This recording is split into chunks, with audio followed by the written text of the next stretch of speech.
Good Thursday afternoon, guys. My name is Jerry Miller, and welcome to the I Love CVille Show. Thank you for joining us on a glorious Thursday to be alive. We are live across Charlottesville, the Commonwealth, the country, and the world on the I Love CVille Network. It's a pleasure to connect with you guys through every social media platform known to mankind, literally today on this program. We want to thank some of our partners for being a part of the show. Ting Fiber Internet is the crazy fast internet that powers the I Love CVille Network. We also thank Skooma Boutique Dispensary, which is located next to Rapture on the Charlottesville Downtown Mall, for being a part of this program as well. David and his team at Skooma Boutique Dispensary have certificates of analyses for everything in the store. And how can we forget the good doctor, Scott Wagner of Scott Wagner Integrated Medicine. He is a fantastic client and friend of I Love CVille and our advertising agency, V&V Brands. Today's show I'm very excited about. We have a friend in the studio. In fact, most of the guests that join us on the network are friends, but I don't often get to play pickleball with most of the guests that come on the show. And today's guest, that is a fact. Knikki Hernandez, a fabulous pickleball player, a fabulous teacher, and a published author, our guest. Judah Wickhauer, if you could go to the studio camera first. Judah's our director, and then the two shot so we can get Knikki in the mix. Knikki, how are you? I'm doing great. Thank you so much for having me. It's our pleasure. I mean, you got a book in front of you that has your name on it. It's surreal. I watched firsthand as you were picking out titles and book covers and color combinations for the book. Now it's out. It's selling like hotcakes. I can't wait to highlight that. Before we get to the book, introduce yourself to everybody that's watching. My name is Knikki Hernandez, and I'm so excited to be here with all of you guys today. I'm a teacher at William Monroe High School, and I've been working there for 9 years, and I absolutely love it. Wouldn't trade it for anything in the world. And currently, I am a published author. I just finished writing the book, Empowering Gen Z, Practical Lessons to Take Students from Z to A++.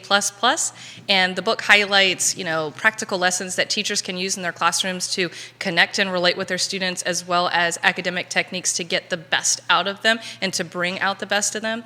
Also, as you mentioned before, pickleball is life. And so if you're not a pickleball player, but you're from the Charlottesville area, please hook up with Jerry, me, anybody else, and we will absolutely take you into our fold, because pickleball is a huge passion, and I know it is of Jerry's. And I just wanted to say thank you, Jerry, for having me, and I really appreciate your passion. You said earlier it was a great day to be alive today, and it really is. So I'm giving her props on that. Thank you. Great answer. Peter Krebs, welcome to the program. CVille Weekly, thank you for joining us here on the show. Media outlets that are watching, follow up with this author. Her story is inspiring. Why don't we talk about growing up in the area? Talented basketball player.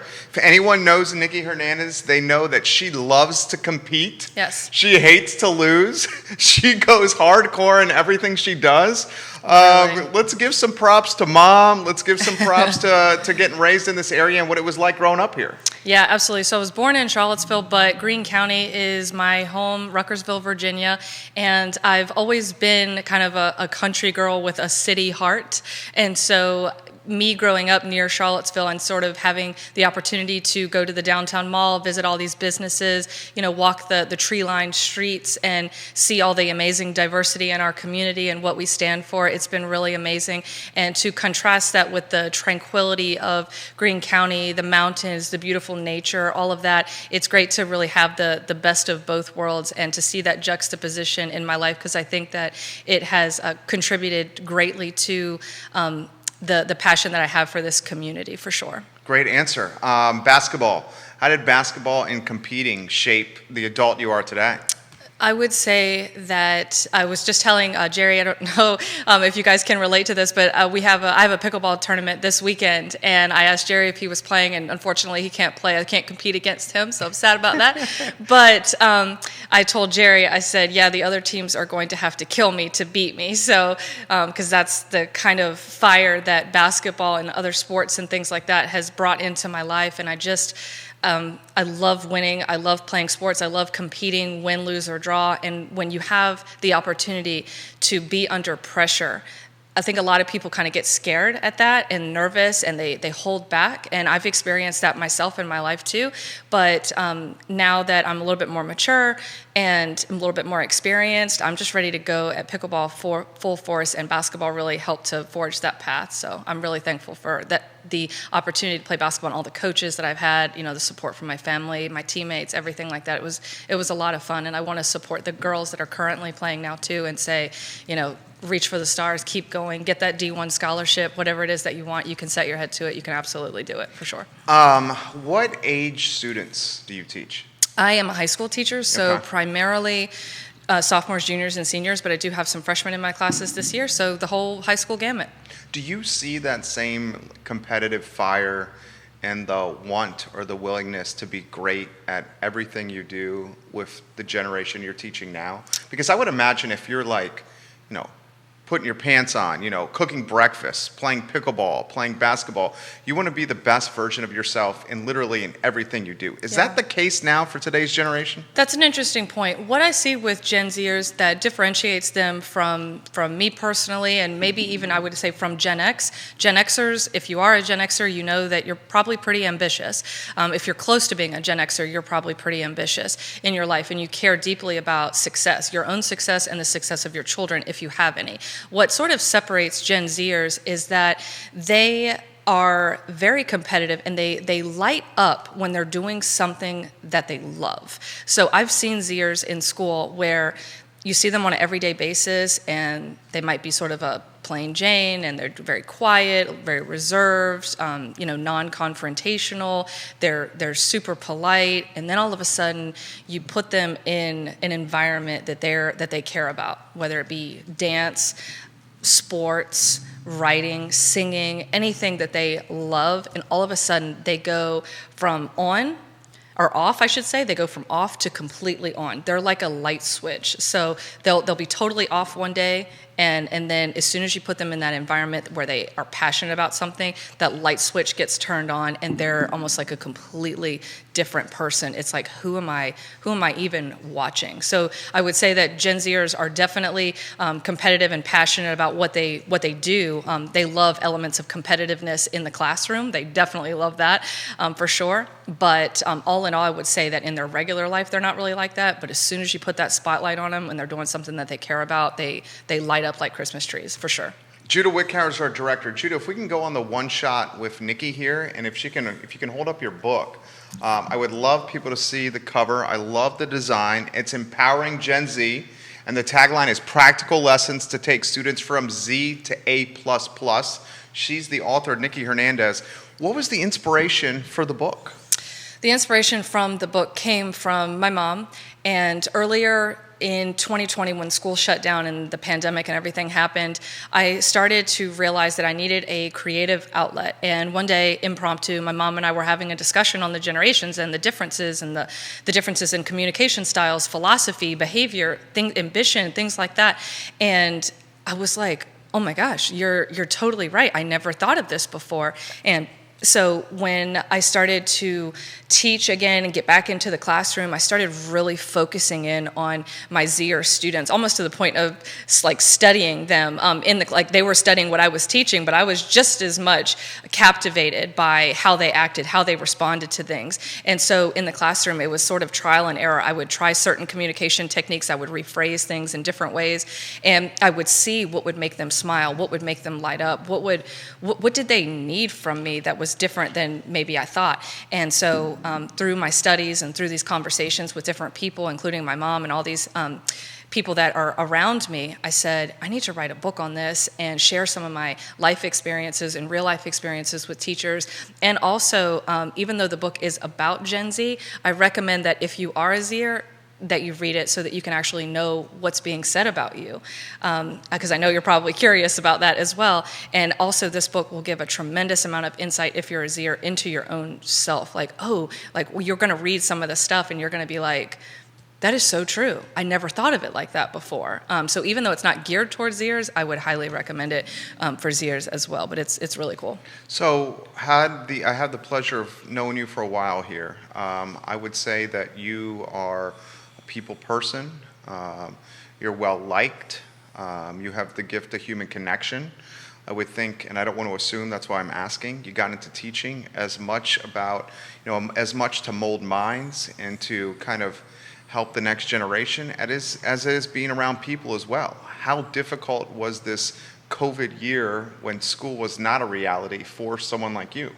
It was an adjustment for sure, but I think that adaptability is 100% the key to thriving in any type of environment, and also doing your best to stay one step ahead of the curve. So at that point when the pandemic, it hadn't like fully hit yet, it was probably like, February, early March, stuff like that.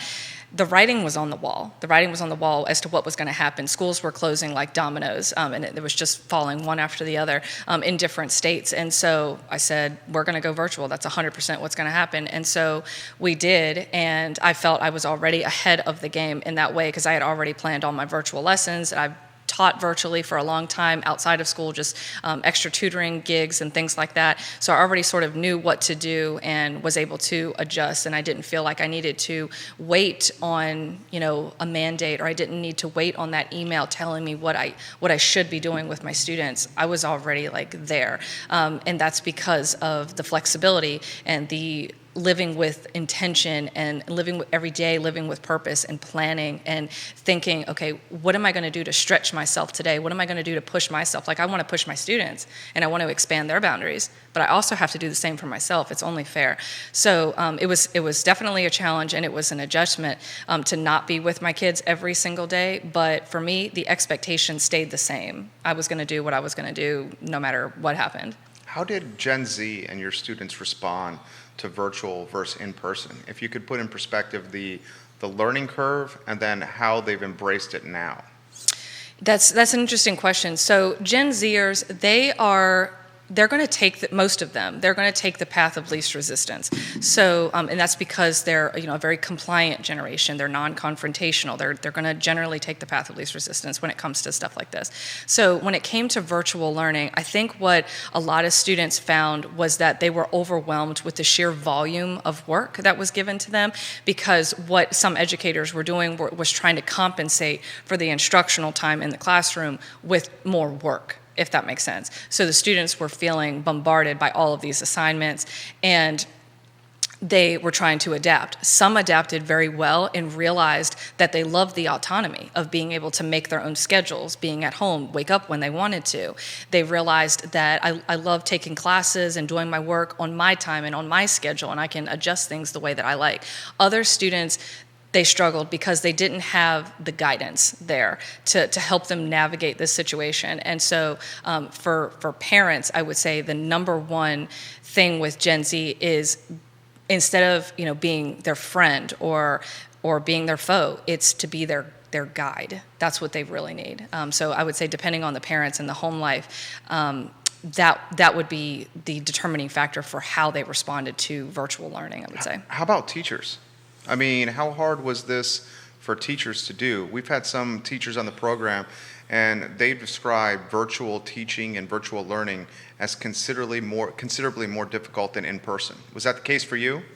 It can be. It definitely can be. I would certainly not equate virtual learning to be the same quality-wise as it is in the classroom. I've seen, and the reason why I say that is because I've seen how the kids who were virtual last year are coming back into the classroom this year, and I can see some of the significant challenges that they're having, sort of readjusting to having 28 kids in a classroom and actually having to be accountable for their work and things like that.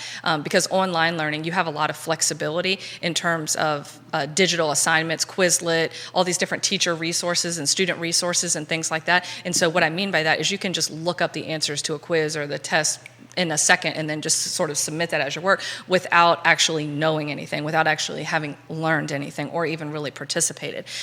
So with that piece, I would say that was one of the biggest struggles for teachers, especially coming back into the classroom, is seeing how far back we actually have to go to review older content that we sort of assumed was being learned last year. So that was a big thing.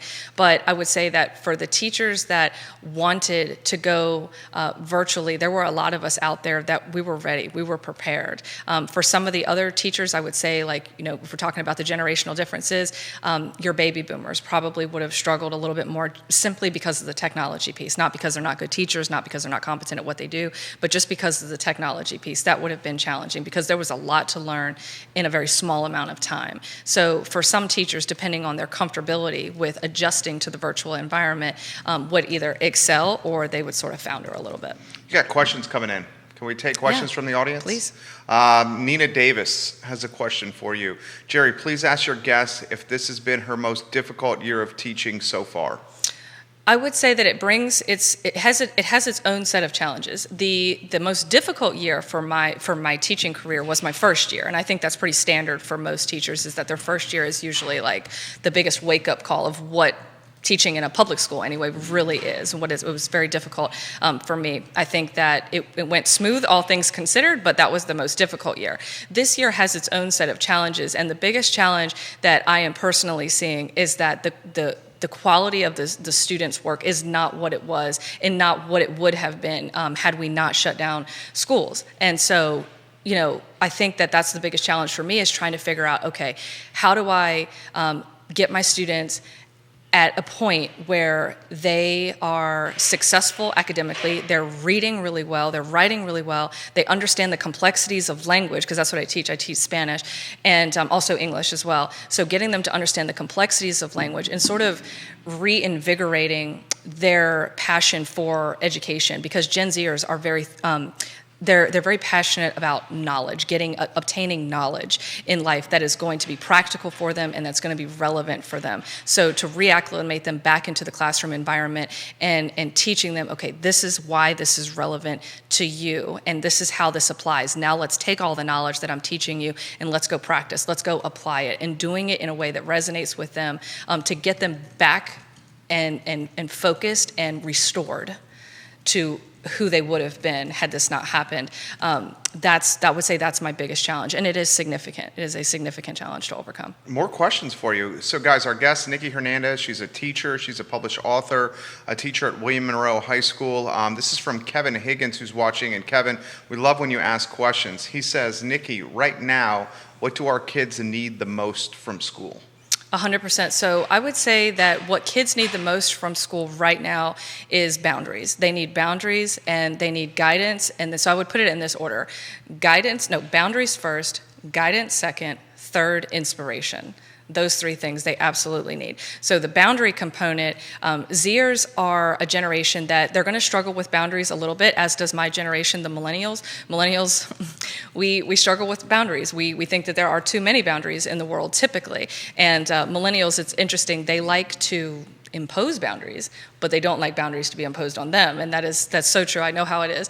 So with Gen Zers, they also struggle a little bit with boundaries as well, particularly academic boundaries such as due dates, deadlines, things like that. They don't really process that component of education very well. So having those firm boundaries are going to set the expectation, and that's what they need. But if we go in there and we have low expectations for the students and we make every excuse for why this is happening, the pandemic, this excuse, that excuse, for why, we're not succeeding at the level that we want to, that's not going to do them any favors. And I think that later down the line, they will be grateful if we actually have these boundaries put in place and we are the guides and the leaders that we need. The next, I would say, is the guidance. So it's boundaries, then guidance. We have to be able to guide them, not to our particular thought processes or our beliefs or philosophies.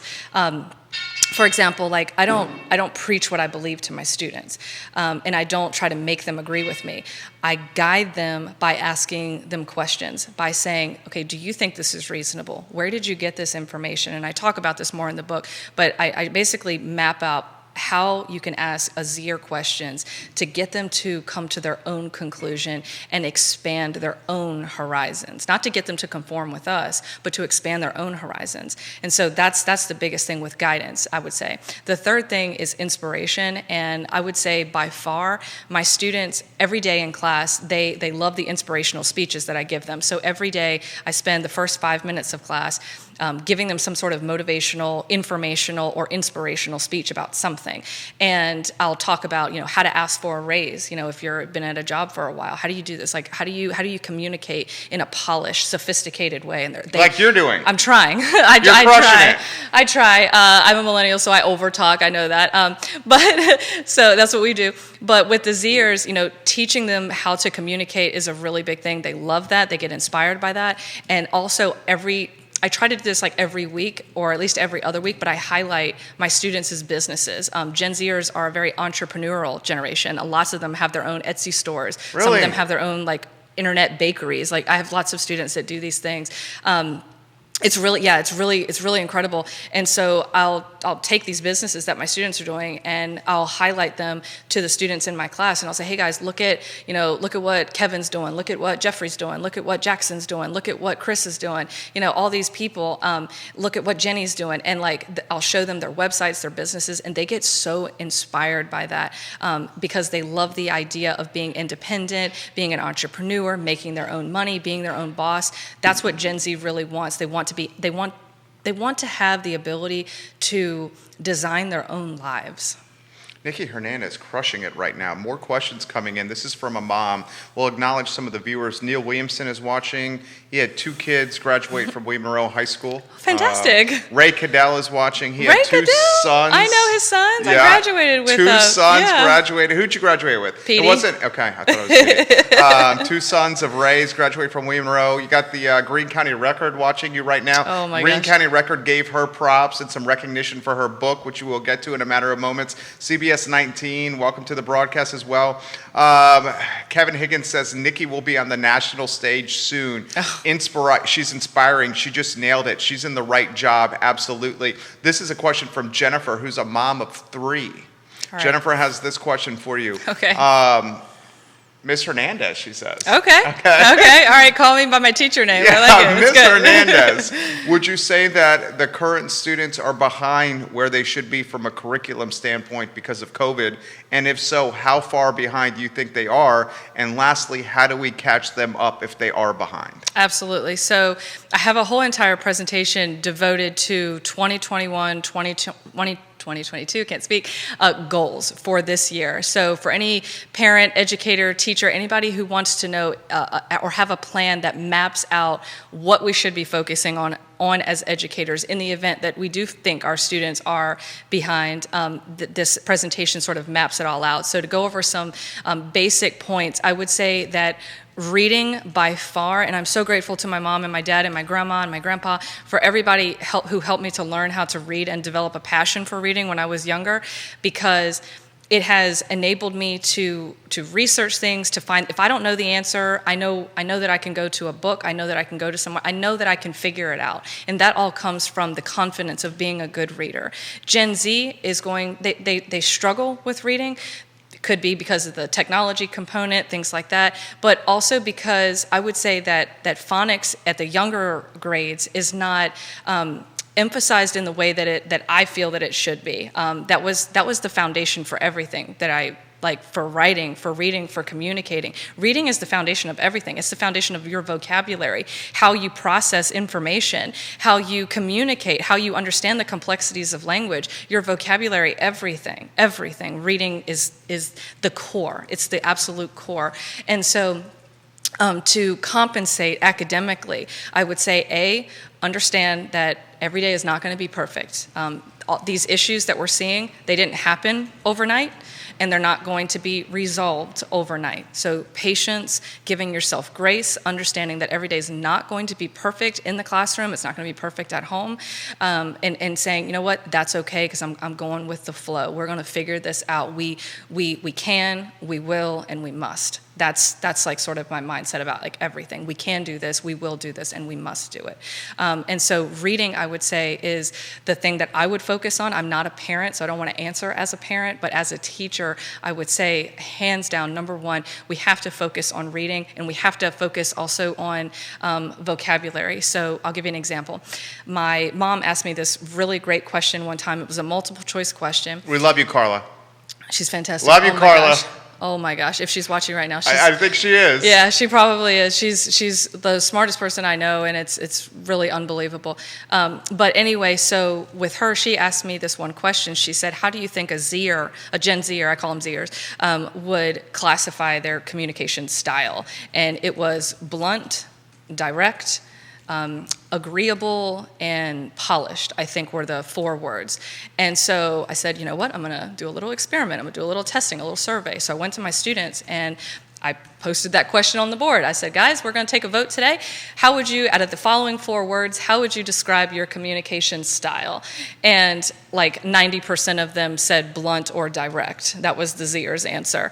And like maybe 1 or 2 out of 50 kids said agreeable, and then no one. I think maybe there was 1 student out of the entire 100 or so kids that I teach that said sophisticated. There was only 1. And interesting enough, the kid who did say sophisticated was a big reader. So that was interesting. But anyway, so we started talking, and I said, okay, guys, actually one of my students asked me, they said, Ms. Hernandez, what's the difference between blunt and direct? Don't they mean the same thing? And I said, well, let's think about it this way. I said, which one conveys that you have less control over your emotions and your words? What would you say? They said blunt. Blunt means that you have less control over yourself. What about direct? Okay, so direct is kind of like the next level above blunt. So you go from blunt, and then when you gain a little bit of self-control, you become more direct. No, you're totally good. And so you become more direct, and then some people will even become agreeable. And there's actually a lot of Zers that are very agreeable because they're compliant. They're a little bit more passive. They're not adversarial. These are kids that are not adversarial. They're not the rebel rousers that they've been sort of classified as. They're just not like that. And so anyway, I said, so where we want to go, guys, is we want to go from blunt to direct to agreeable, and then evolve to polished, so that we can learn how to navigate complex situations, such as asking for a raise, such as interviewing for a job, or starting your own business, coaching a client, doing a podcast, right? That's the goal. That's the result that we want to get. And so you do that by reading and having open dialogue with your kids. And that's where I would say we should most definitely start when it comes to restoring the academic integrity of our education institutions with Gen Z. Laura Sherling's got a comment for you. Jerry, I'm loving this interview. I'm a mom of 2 middle school students in Albemarle County Schools. Please ask Knikki her thoughts on social media and screen time. My son and daughter are obsessed with social media and screen time to the point where they're doing it behind my back. How concerned should I be about this, and how much should I limit social media and screen time for my middle schoolers? Whew, that's a really challenging question. You get that all the time, don't you? That's what everybody wants to talk about is social media, yes. So again, I really appreciate your question. Thank you. I'm not a parent, so I don't want to answer this as a parent, because people will say like, oh, being a teacher is like being a parent. It's really not. There are some overlays for sure, with discipline and all that kind of stuff. But at the end of the day, we get to return the kids. We're only with them for an hour and a day, and that's it. But it's not like an all-day constant thing that you have to do as a parent. So I don't want to pretend like I know when I don't. That's just not the case. But as a teacher, so I'm looking at it from that angle, I would be, I'm concerned. I know I'm deeply concerned about the social media thing, because, in schools, I'm sure, most parents have probably heard about this already, but there's sort of this new trend going around on TikTok called the devious lick, where students will vandalize schools and things like that, and then they have a new trend for every single month that's coming up. So like for the next 4 or 5 months, there's a new trend, and they get increasingly more. So educate us on that. So the trend is vandalizing something at school this month? Mm-hmm. And taking a picture with it or a video with it and posting it on TikTok and all that stuff. Like for example, I got devious licked in my classroom. It was a small thing, but there was a student that stole a stapler from my classroom, and that's like the objective. The objective is to go into classrooms and into bathrooms and things like that, and to take something like a soap dispenser or things like that. And it's really toxic and destructive. I mean, this is not good. So I told, and that's the power of social media, is that this is a trend that started on social media. And kids, being, very young and wanting to fit in and be accepted and all that kind of stuff, they're going to sometimes participate, and at other times they're going to just be sort of watching and sort of clapping or filming. They're going to participate in some way. But I told my students in my classroom, once I've learned that I got devious licked and somebody stole my stapler. So did you find out on TikTok that happened to you? No, I had heard whispers of it in the school, Okay. and then I said, what is this? And so I looked it up on TikTok, and I saw what was going on, and I said, okay, well, we need to deal with this now that I know what's going on. So I went into my classroom, and I told my students, I said, listen, here's the deal. You know this, and I know this, that you will never be successful in life if your behavior is destructive. This will never happen again in my classroom, and I know who you are, and you know why. This is wrong. I don't need to go into depth. And so I started the lesson after that and was done. And the students know that I meant business. So from a teacher's perspective, I would say that parents should definitely be concerned about their children's usage on social media and the amount of screen time that they're getting. And I would say, I haven't verified this yet, so I don't want to say this is a fact or anything like that. But I think that scientifically, there's some research out there to support that children, not just Gen Zers, but just children in general, even probably some adults, to be honest with you, that use technology and social media excessively have a shortage of dopamine in their minds, in their brains. And so Let's go down that path. I would say that's probably something that we would want to consider in terms of being more balanced about our social media usage, because it's affecting us physiologically. Adrian Eckner is giving you some props right now. Neil Williamson says, fantastic interview, but I can't help but note the irony of a critical social media discussion happening on Facebook Live right now. Yes. Well played, Yes. Neil Williamson. Yes, This touche. this is the platform we know that reaches everybody, social media, Yes. so that's why we're doing it. More bombs, questions for you. This one right here is from Leslie, and she has this comment for Knikki. So how do we utilize screen time for the best of my Gen Zers? Absolutely. So for me, I use from a teacher's perspective, I use screen time and technology once the foundation has been laid in my classroom. So I don't use the technology to teach my students or to substitute what I do or replace anything that I do. I use technology once the lesson has been taught. So for example, not last year, but in 2020, before the pandemic hit, my students were learning about technology, social media, and like all these different things. And so we had all these robust, rigorous discussions. We had read a lot. We studied a lot. We wrote a lot. We did so much stuff. And then it wasn't until the very end. I said, okay, guys, we're going to try this new technology. We did it. And I said, here you go. Here it is. I want you to do X, Y, and Z. And they did it. And they were very successful with it because the foundation had been laid, if that makes sense. But using technology as a replacement for the parent, as a replacement for the teacher, where students are basically just sitting at home or at school in their desk all day in front of a computer screen. This is not, that's not the way to go. I don't think. So I would say that using technology to enhance what you've already done once the foundation has been laid is going to be the biggest thing. Like if you have this building right here, you wouldn't start at the top of the building and start building down. You would start with the foundation, which is going to be your reading, your writing, your discussions, all that kind of stuff. And then brick by brick, then you build it up. And then the technology is sort of like the cherry on top. That's kind of how I see it in my classroom. And I think that the students are very grateful that at least in my classroom and in many other teachers' classrooms, technology is not the core of what we do. And I think that they're grateful for the break, to be honest with you. Well said. We'll get you smiling over here to Judah. Knikki Hernandez, guys, is our guest. She's a teacher at William Monroe. She's a published author. Her book, Empowering Gen Z, available on Amazon now. Here's an intriguing question. This is from Brian, who watches the program routinely. Uh-oh. Gen Zers, how have they been mislabeled or misidentified or misbranded from your research, Knikki?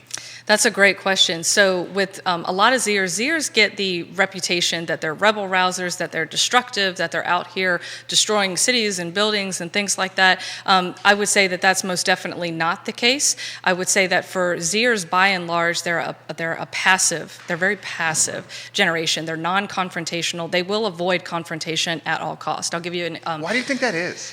I think that they are not confident in their ability to communicate in the event that something doesn't go the way that they had hoped or planned. Is that because of screen time, social media, and text messaging? Part of it, for sure. That the conflict is not like we knew conflict face to face? Yeah. Is that what it is? Hey, traditional old school stuff works. It does. And I think that that's sort of where we need to have a balanced approach. But, saying, oh, we need to sort of modernize and throw the baby out with the bathwater and say, we don't need all this stuff anymore because that's not the way the world is heading. I would disagree with that, because I think that face-to-face eye communication, where you can read someone's tone, you can see their body language, you can communicate messages to them that you just simply can't communicate through a text message or a computer screen, is something that is severely lacking. And it's also, I would say, it's debilitating. It's debilitating, it's crippling to not be able to talk to somebody face to face and to not have the confidence to be able to walk up to someone and ask for directions. Or like I've even had students that don't want to even order their own food at a restaurant. They'll be sitting at a restaurant and they'll be 17 years old and they'll have their parents order for them. And this is not like an extreme example. This is actually fairly common. There's lots of kids that, and I actually talk about an experience like that in my book, where there was a group of students that I had in class one day that they asked me to order some food from Sal's in Standardsville, Virginia, if you like Sal's. And I said, yeah, absolutely, I'll go up there and I'll pick you up some food, because I was going over there to order my lunch anyway. And I said, but what I need you guys to do is I need you to call in your order. And they looked at me like deer in headlights. What do you mean we have to call? We have to call and talk to somebody and place an order? I'm like, yep, yeah, you do. So they called, they struggled through it, and it's kind of interesting. When I went to Sal's to pay for everything, they had given me their money to pay for their food, but they didn't give me enough money, so they shortchanged me. So they had no idea how to talk to somebody on the phone, place their order. They didn't know how much money they should have to leave for a tip, things like that. Just basic things that we don't even really think about anymore. And so when I came back to the school and gave them their food, I said, I just wanted to let you guys know that you did not give me enough money to pay for your food or the tip, and that's just it. So, and they knew I was upset, and I didn't say anything more about it. And so I just kind of let it ride out, and I didn't think that they were going to ask me to order food ever again, but they did. A few weeks later, it's probably about 4 or 5 weeks later, they said, Mr. Hernandez, can we try again? And I said, absolutely, you know what you need to do. And so they did it, and it was so funny. They placed their order, they gave me the right amount of money for the food and the tip, and then I came back and I brought them their food, and they were just glowing. They were glowing. They were so happy that they had done something like that. And it's a really small accomplishment, but to them, it wasn't. It was significant, right? So I think that the technology most definitely plays a role in all of this. So do you have confidence in the Gen Z generation? Yes, if they learn to have confidence in themselves, they're going to be a force to be reckoned with. Right now, they just don't have the confidence to be successful in the way that they want to be successful. Here's an interesting question from Spencer. What has COVID exposed from the traditional curriculum and the traditional learning environment of learning in a building? Jerry, you often talk on the show how schools need to evolve. For example, you've said that they're not often cleaned the best, and you have tons of kids walking through the hallways here. Well, now we know cleaning is very important from a COVID standpoint. Please ask your guest how schools need to evolve in her position. Yeah, you were ahead of the curve on that one for sure, Jerry, as you always are, for sure. I would say that one of the things that COVID sort of brought to light is, if I can just be blunt for a second, is how lazy people are. They're very lazy. People are going to take the path of least resistance, and that's not just Gen Z. It's not just a Gen Z thing. That's a people thing, regardless of age or generation. And so when it comes to school, what I saw when it came to virtual learning when we shut down is that there were a lot of people that genuinely thought that I'm just going to be able to post a few worksheets online and a couple assignments and projects, and then I'm going to call that teaching. And that was, for me, that level of mediocrity is not acceptable.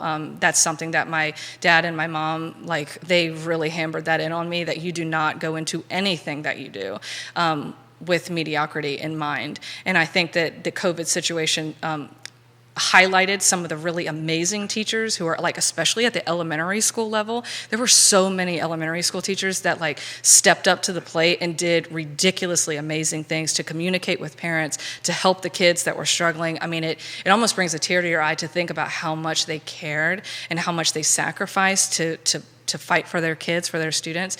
I think it was absolutely amazing. But also COVID, I think on the darker side, expose the level of laziness of some people to take the path of least resistance and just say, you know what, I'm going to post a couple worksheets and a couple of little assignments, and that's going to be what I call education, and that should not be the case. And I think that that it didn't do anybody any favors to do that. Do you think we'll eventually evolve with public schools to a virtual first learning environment? Hybrid, I would say a hybrid learning environment. Hybrid? Yep. There's schools. When I was getting my master's degree at the University of Southern California, we studied a school called Hybrid High, and it's Hybrid High. Hybrid High. So it's pretty sweet name, and I think it's in Southern California, maybe San Diego, LA area. I'm not sure, but if you just do a quick Google search, then it'll be there. But I really enjoyed the philosophy of Hybrid High, which was basically how there's some work that's done online, some outside assignments and things like that, but the mission of the school was the most important thing, and that was that they wanted to prepare students for whatever field they wanted to go into. So if you wanted to go into the medical field, you took some classes and you did some assignments and things like that online, but everything else was geared around getting you into a hospital, doing observations and connecting and networking with people that were in that field. And it wasn't just the medical field, it was, technological fields, working in Silicon Valley, whatever it was all about the mission. And I think that schools really need to look at their mission again and reconsider some of the values to reflect Gen Z's values, which is independence, autonomy, and entrepreneurship. This is a question that's coming in from Twitter, guys, and send me a DM or @me on any of the platforms, and I'll relay it to Knikki Hernandez here on the show. So this is from Ruth, who is watching outside Baltimore. Oh, nice. Thank you for watching, Ruth. We enjoy when you tune into the program. She says, Jerry, please ask Knikki her thoughts on the next 5 to 10 years of school and education and what big changes we could see on the near horizon. My kids, as you know, are in elementary school. Absolutely. So I am currently, one of the things that I said, like Gen Z, they're getting older. They are graduating high school. Some of them are in college now, and some of the Zers are even at the very beginning stages of their careers. So I love my Zers so much, and I will always continue to look out for them and to continue to try to inspire them and help them and all that kind of stuff. But right now what we're seeing is now Gen Alpha is coming into the school systems. They're very young. They're in elementary school. I think for Gen Alpha, I have to do my research on this, but I think that they go up to about like 4th or 5th grade right now. So you've got Gen Alphas that haven't been born yet. You've got Gen Alphas that are in the womb, and you have Gen Alphas that are So my in guy school. is 3. That's a Gen Alpha. He's a Gen Alpha. 100%. Okay. Yep. So Gen Alphas are being raised by your generation, which I think is, what are you a Millennial. I'm a millennial. Okay, millennial, yeah. Hardcore millennial. So you're a millennial. So I cannot wait to hear this. Oh man, I don't want to just go in on the millennials right now. Please do. No, they have a very different philosophy when it comes to parenting, and so going back to the Zers for a second, the Zers are being raised by 3 different sets of parents. Okay. There are actually more than you would think. There's a lot of baby boomers that have Zer children. Really? Yes. And they do not speak the same language. Gen Z and baby boomers are about as far away from each other on the spectrum as you could possibly be. They are polar opposites. So you see some headbutting there. With the Gen X generation, which is, I think, 1965 to 1980, I believe, is Gen X. And so with Gen Xers, they're raising the bulk of the Zers. And so what you see is a lot of Zers communicate like Gen X. They want to be efficient. They want everything to be brief. That's more of a Zer thing. But they want to just get to the point, fact-based, informational, rational, logical. That's what they really appreciate. Millennials, and there are plenty of millennials also who are raising Gen Z kids. I actually have some friends and that I graduated with from school that have children that are Zers.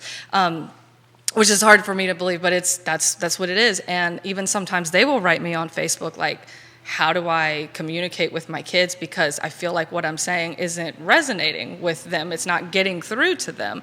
And I would say that the primary reason why that's happening, and of course I have to look at every situation individually and all that, but I would say that the primary reason for that is because millennials, they go straight for the emotional every time. And Zers, they don't. They don't go straight for the emotional. They want something concrete, something grounded, something rational. That's what they want. And millennials are trying to get through to them through their emotions, and it's not happening with the millennial parents.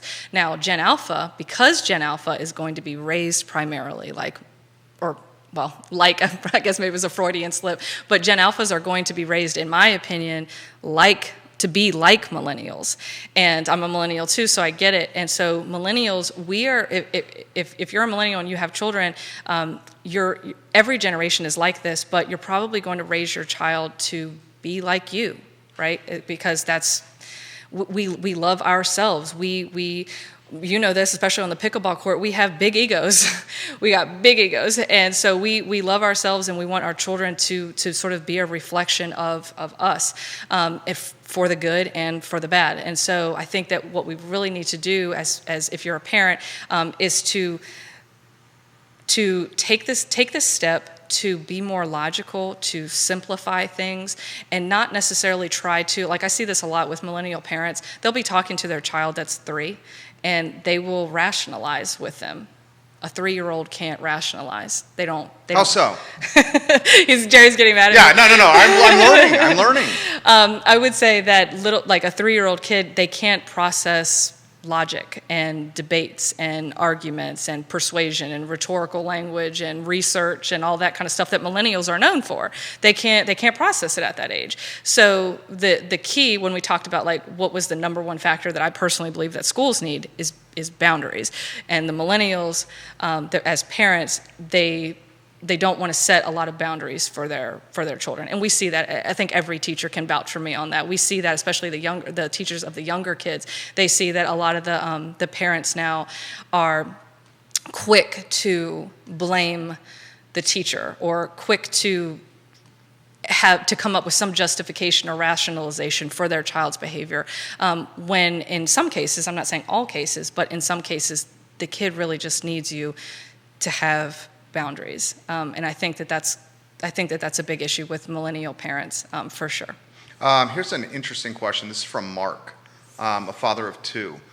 Jerry, please ask Knikki how her students have responded to COVID, and if they realize the impact, the magnitude, and significance of this pandemic, and how it perhaps has impacted their behavior and their social behavior with other students. Good question. It's such a good question, and I'm so glad you asked this.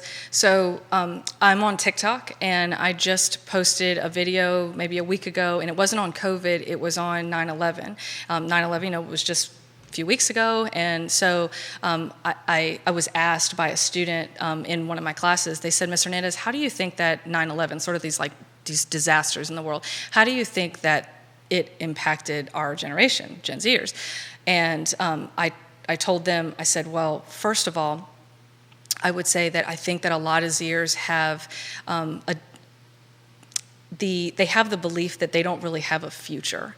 A lot of Zers don't think that they have a future. It's sad. Yeah, they do. You can ask any Zer. It's a very common thing for them. Of crisis and terrorism and attack? Terrorism, is that why? COVID, really? Climate change, you name it. So with 9/11 in particular, this is one thing I didn't realize about Gen Zers. Because I never did this. I was a high school teacher. But for a lot of Zers, when they got to school, they're 5 or 6 years old, they were shown videos of people jumping from the towers at 5 years old. Good Lord. Planes crashing into buildings and things like that. And they were sort of expected to take on the predominant attitude at that time, which was, there was a lot of patriotism, a lot of pride in the country, a lot of unity and things like that going on at that time, which was great. But Zers didn't look at it that way. They were just like, this world is really messed up. I'm afraid. I'm afraid. And so the Zers, they live a lot of their life in fear. And they don't really think that they have a future. And so when it comes to COVID, they're very cooperative with the mandates and the policies and things like that that are in place. And that doesn't mean that I personally agree with every single mandate that's ever been, Sure. given to us or anything like that. I don't know that anybody is, but Zers, they're very cooperative in that way. But there's a lot of Zers, and you can even ask them this, there's a lot of Zers that didn't think that they were going to make it to their 18th birthday. And there are kids that are now like 23, 24 years old that are still Zers, and they will tell you, I didn't think I was going to make it this far. I didn't think I was going to be alive at this point in time. And there are still some Zers that think that they will never make it to be 30. And so they don't have a plan for what they want their future to look like because they think that the world is going to be, engulfed by the sun, or that we're not going to have any water, we're going to run out of water, a natural disaster is going to hit, a pandemic is going to come and wipe everybody out. Whatever the case is, they don't think that, a lot of them don't think that they have a future, and it's very, their sense of humor is very dark and fatalistic because of those things. So I would say that they have handled COVID as well as they could. And they're very cooperative with things, the mask and all that kind of stuff. And I know that, a lot of people really appreciate that, but I'm very concerned. I'm very concerned for them. So you brought up Gen Alpha, and I did a quick Google search. That's the generation born between 2010 and 2025. Yep, makes sense. Yep. So the Gen Alpha generation, certainly born during a pandemic, while a pandemic is going. We just saw what happened in Afghanistan. Do we expect that Gen Alpha will be perhaps even more jaded than Zers? It's a possibility. We don't know yet. We don't know what we don't know, right? So I don't want to make an assumption about a child that has not been born yet, or a child that's 3 years old. I don't know what they're thinking, but sort of I would say that my prediction on this is that since they're being raised by millennials are very cause-oriented people. We love our causes. We love the slogans and getting out there and supporting this cause or supporting that, and we support companies and businesses that support the same causes that we align ourselves with, right? Like, very cause-oriented. Gen Zers have they have that same mentality too. They're all about the cause. I think though, and my mom and I were talking about this one day, is that when a millennial becomes a parent, they no longer focus on the causes that they used to align themselves with. They still care, but they don't really focus on that. Their child becomes their cause. That's 100% true. 100%. So what I think is going to happen with Gen Alpha, because they're being raised by the millennials, is that, so millennials went from caring about the cause, now their child is the cause. Now the child, I think, is going to see him or herself as the cause. The kid is going to be the cause. They're going to think that they're the cause, if that makes sense. So does that mean a more entitled, spoiled generation? I don't know. I can't say. Time will tell? Time will tell. That's the next book? Maybe. The next book will be about millennials. Okay. Yep. So you have a second book in the works? Yes. Let us know.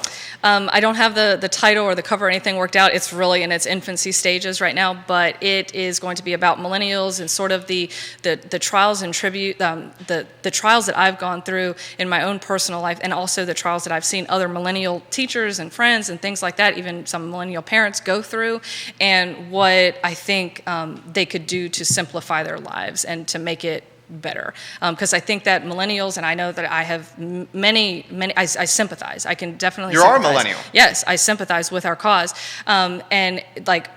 I was having a discussion the other day about how, when the economy crashed in, I think it was 2008, 2007, something like that.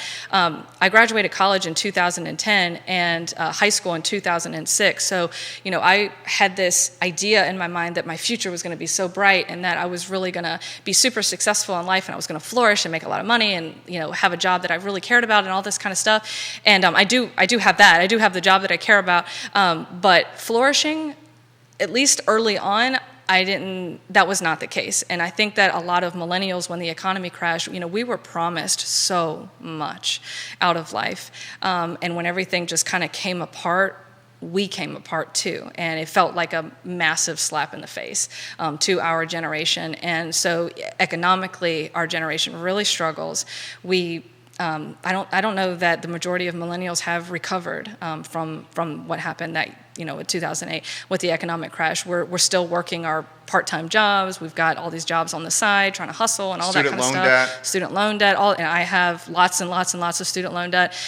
So I don't think that we've ever recovered. And so what I want the purpose of the book to be is to show millennials how to recover from this situation and what you can do to simplify your life. Because millennials, I know this, I literally do it all the time, is I make my life so much more complicated than it needs to be. And I know a lot of millennials that do that. And so the book really is going to focus in and hone in on millennial tendencies, what we do. Like for example, there's this one thing I was writing the other day that I'm going to put in the book is if you go to a meeting, if a millennial goes to a meeting and let's say an Xer is the supervisor and an Xer gives like a mandate, okay, you need to do X, Y, and Z and you need to have it done by Thursday. Millennials are going to lose their mind. They're going to lose their mind because you just gave them a mandate. You didn't ask for their input.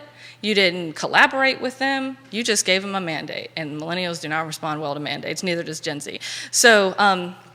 So with that being said, millennials want to know why. It's totally fine to have the mandate and it's totally fine to have the policy, but we've got to understand why we're doing it in the first place before we buy into it. And we're going to buck it. I do it. I literally even know this about myself, and I still buck it. It's like I can't help it. It's just a part of my DNA.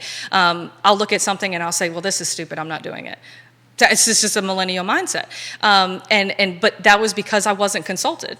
Nobody collaborated with me. Nobody asked me what I thought. Had they asked me what I thought, then I would have been much more likely to buy in. So I think that that's one of the things that millennials need to understand about themselves. Xers also need to understand about themselves when they communicate to millennials, to their staff, that has a lot of millennial employees in it. That's one thing that they need to understand. But another thing I was writing about in the book, which was kind of funny, is that millennials, they want to understand why something is happening, and they want the details. They want all the details. So if you give them a piece of paper and you give them all the details as to why we're doing this, a millennial will sit there and read all the details. And it's interesting to me, and I was asking myself why. Why is that true? Why would I sit down there and read all of the details? And I think that it's because millennials are the masters of looking for loopholes. They're looking for a loophole. So when you give them that piece of paper that explains all the details of the handbooks and all that kind of stuff of your company and the rules and the regulations, a millennial will sit there and they will read it, particularly to find a loophole. That's what they're looking for. I know that's what I'm looking for. But on the other side of this, a millennial might not read the handbook, or they might not read these detailed explanations for things if they think that it's a waste of their time. It's not a waste of their time, and that's one of the things that I want to convey to millennials in the book, is that there's some things that we think are not valuable, but it is to our own detriment to not take the time to explore these things further, to read the manual, to explore the technology, and not just sit back and wait for step-by-step instructions on what to do next. 2 more questions for you. Sure. From viewers. You are a popular lady. This is from Karen Timberlake. Jerry, please ask Knikki about curriculum changes and whether she thinks that more tangible items should be included to curriculum as opposed to theory or textbook-based items. For example, my teenagers have no concept of paying bills, balancing checkbooks, understanding financial statements, or doing the basic things they're going to need once they graduate from high school. 100%. We definitely need to change the curriculum to reflect real life, for sure.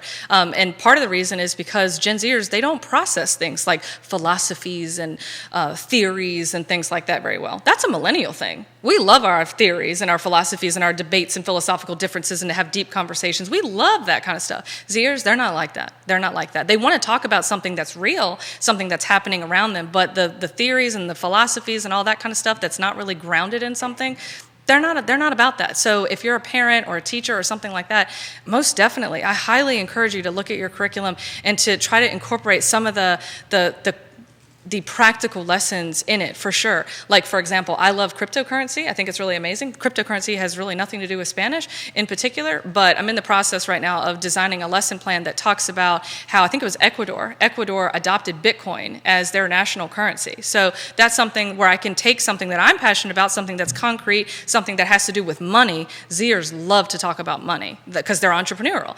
And they also see how poor everybody else is, right? Like millennials struggle a lot of times economically and financially, and they see that, and sometimes even their parents and their grandparents will struggle financially. So Zers are very interested in learning about money. So yeah, most definitely have those conversations with those kids, and we definitely need to redesign the curriculums to reflect that piece of things, because it's gonna resonate with Gen Zers. The theories and the philosophies and all that kind of stuff. It's good to discuss for sure, and to have that as part of the curriculum, to provide a well-balanced education for sure, but I don't think that should be the core to reach Gen Z by any means, for sure.